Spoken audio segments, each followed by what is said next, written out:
Hello everyone, how are you?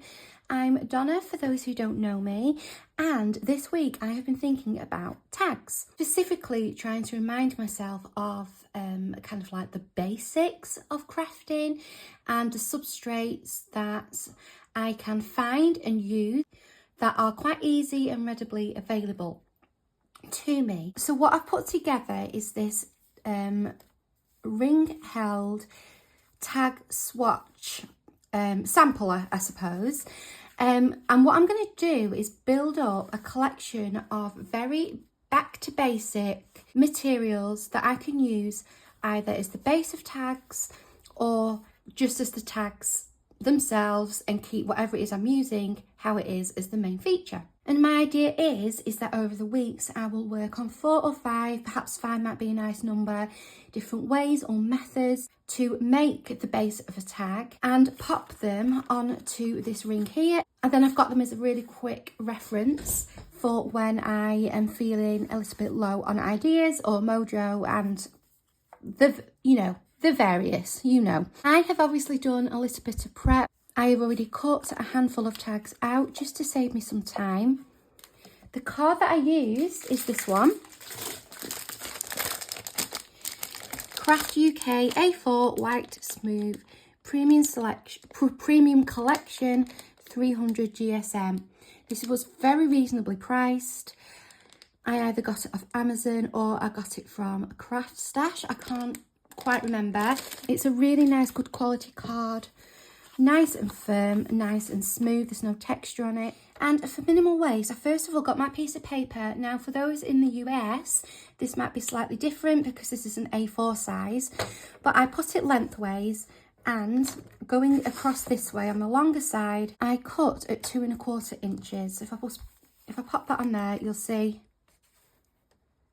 Okay, 2 1/4 inches, which I just thought made a really nice width.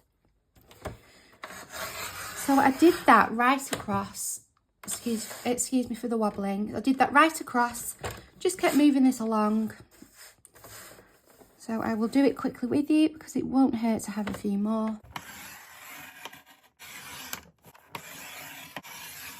And then I cut every 2 1/4 strip into 2 lots of 4. So I turned it on its side and then did 4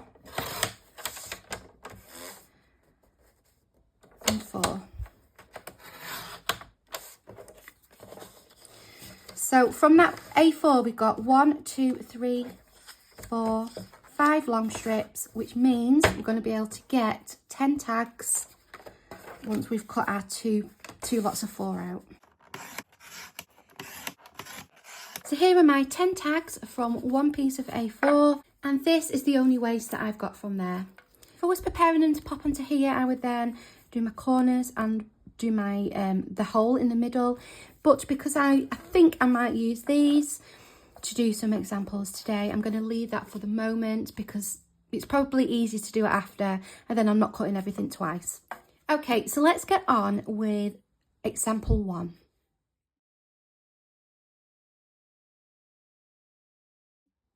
So for me, one of the most obvious things to use is an old book page. This is A Christmas Carol, rescued it from a charity shop. And the reason I like to use old book pages is usually because the book's either falling apart, it's in one of those kind of recycling bins, it's getting wet or damaged outside of a charity shop. And you can just give it a new lease of life, recycle it into something else. It's also got a really nice colour to it. And the language that's used is generally nice as well. So I'm going to use this. And this is just a really simple process. I'm sure you've all done it before. But you just stick it on like that, basically. Stick it on and then cut around it. That's what I'm going to do. I'm using collal. I have used collal. I've been making a load of just like, stock. And I've been using collal on all of them. No creasing, no bending, no bubbling, and just makes it really strong. So couldn't be simpler. Bit of collal on here.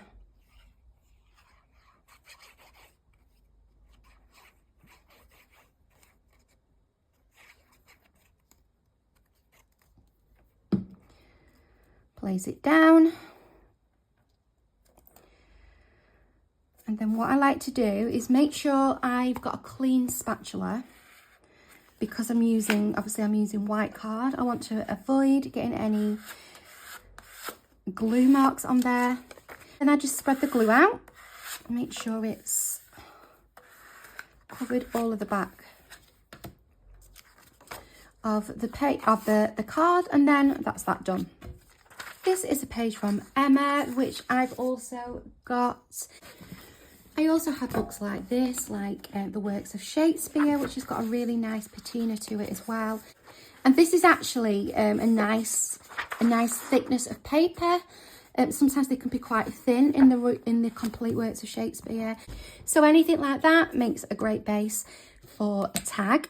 And then this will be the same for all of the examples that I do today.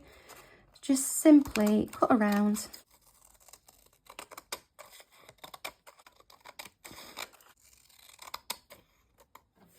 Then I use the largest setting on here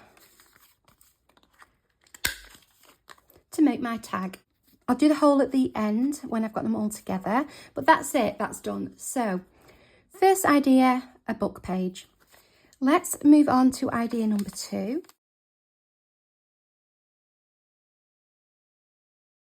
And idea number 2 is a book page, but an illustrated book page. So, for example, I've been sitting and doing some tags from a bird book. We've got gorgeous bird illustrations on. I've just put a really nice hole reinforced on the top, and I've made a bundle of those. And with vintage books or secondhand books, you can get some really nice illustrations. This is a book I found in the charity shop, and I was thinking the illustrations in here would be really nice for this time of year.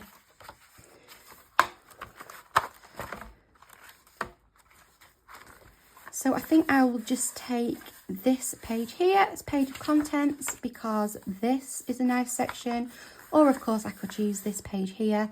So I will just remove that. And I think these pages are glued, so I'm just going to go down with a craft knife. Actually, it's sewn, so I'll just remove the signature.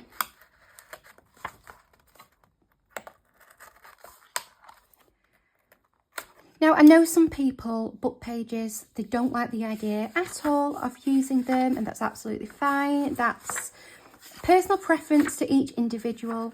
As I say, if I know something is in the charity shop and it's going to be moved from charity shop to charity shop, or it will eventually just get ruined because it's been passed from pillar to post, then I personally don't have a problem repurposing it. Although I can understand, you know, why some people might. So that's entirely, entirely your preference. I'm not trying to sway you either way. What I am going to do is just cut down here.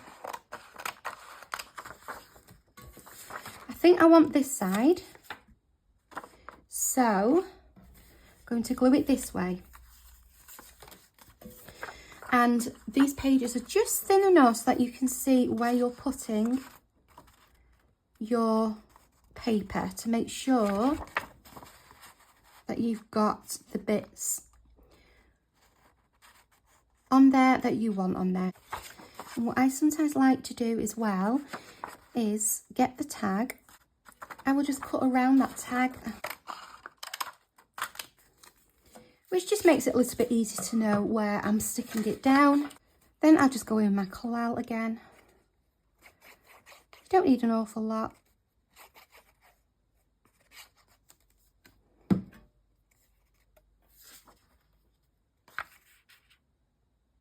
And then smush down. Same as before, I'll cut round, do the corners.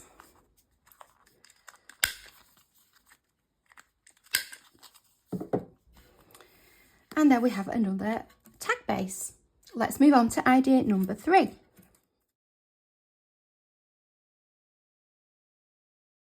So idea number 3 is illustrated book pages, but using children's books, and they make the most gorgeous tags. As I was thinking about this video idea, I just sat making some examples of the different ideas I thought of. And these children's ones are just so adorable. I love them.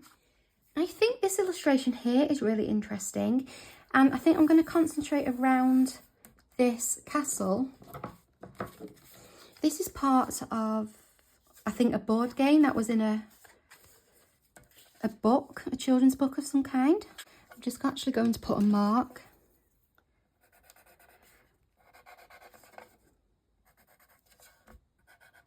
Okay, and I'm going to cut around that. And I've done a mark because I want to preserve as much of this as possible.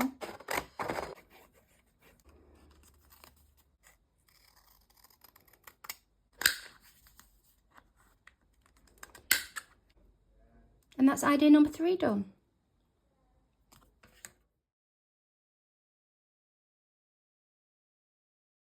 Idea number 4 is sheet music, vintage sheet music, a music book, anything like that. Always looks beautiful on anything really, tags, journaling cards. So if you can come across any music, I would really recommend picking some up if you haven't already got some in your stash. It's very versatile.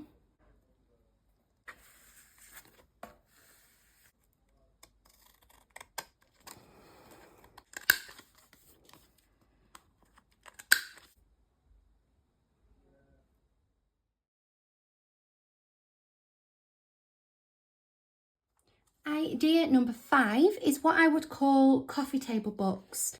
So those large books that have beautiful illustrations in them and are meant to be looked at and appreciated. Look at that, that's gorgeous.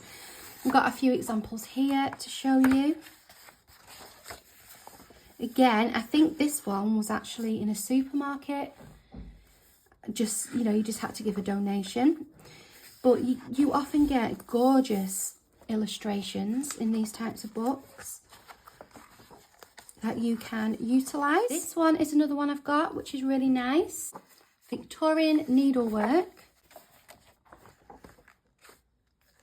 So you can see there's plenty that you can go off. So you can even use one large illustration like that and use different sections of it.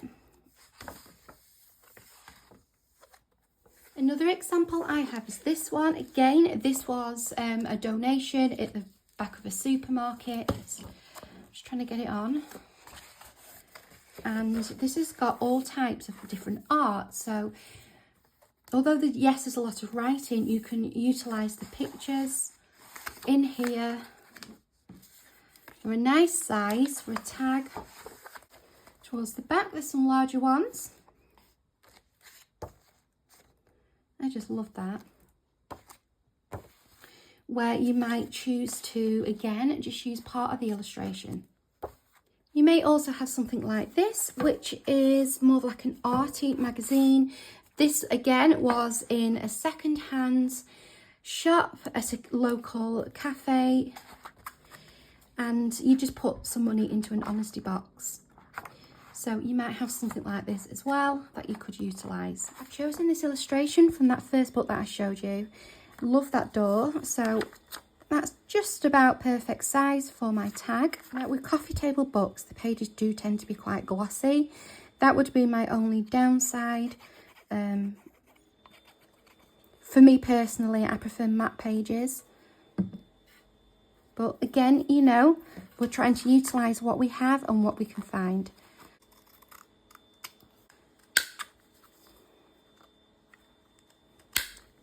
We can now put the holes into these, and for the purpose of them fitting onto the ring with the others, I've just taken that top one. And with those white ones, I did initially use the individual hole punch. However, it's a lot easier to use the crocodile, which is slightly smaller in hole width. but pierces through a few at the same time, which makes it a lot quicker. And there we have 5 really quick, simple, easy ways to work as bases for tags. So we've got recycled, repurposed, vintage book page, an illustrated book page, a children's illustrated book page, some music, sheet music, and a coffee table book page. Of course, this is not an exhausted list. This is just the first 5 that I have thought of, all book related in one sense or another. I will be going on to make some future video on other ways that we can make tags. I do apologise as well. I've just become aware that my neighbour is doing power washing, which I don't really know why, because he spent 5 hours doing it yesterday. I hope it's not disturbed you all the way through this video. I've only just noticed it. So yeah, I am planning on doing more videos, and of course you can start combining ways as well. So for example, we'll look at stamping on one week, and obviously we can stamp on top of a book page, and that always looks really pretty. What I'm going to do next is write on the back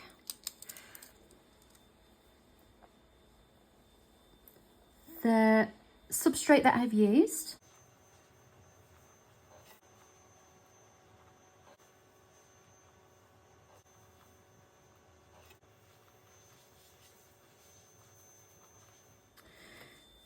And I'm going to pop them back onto here. So 5, 4, 3, 2, 1. And here's my handy little reference guide.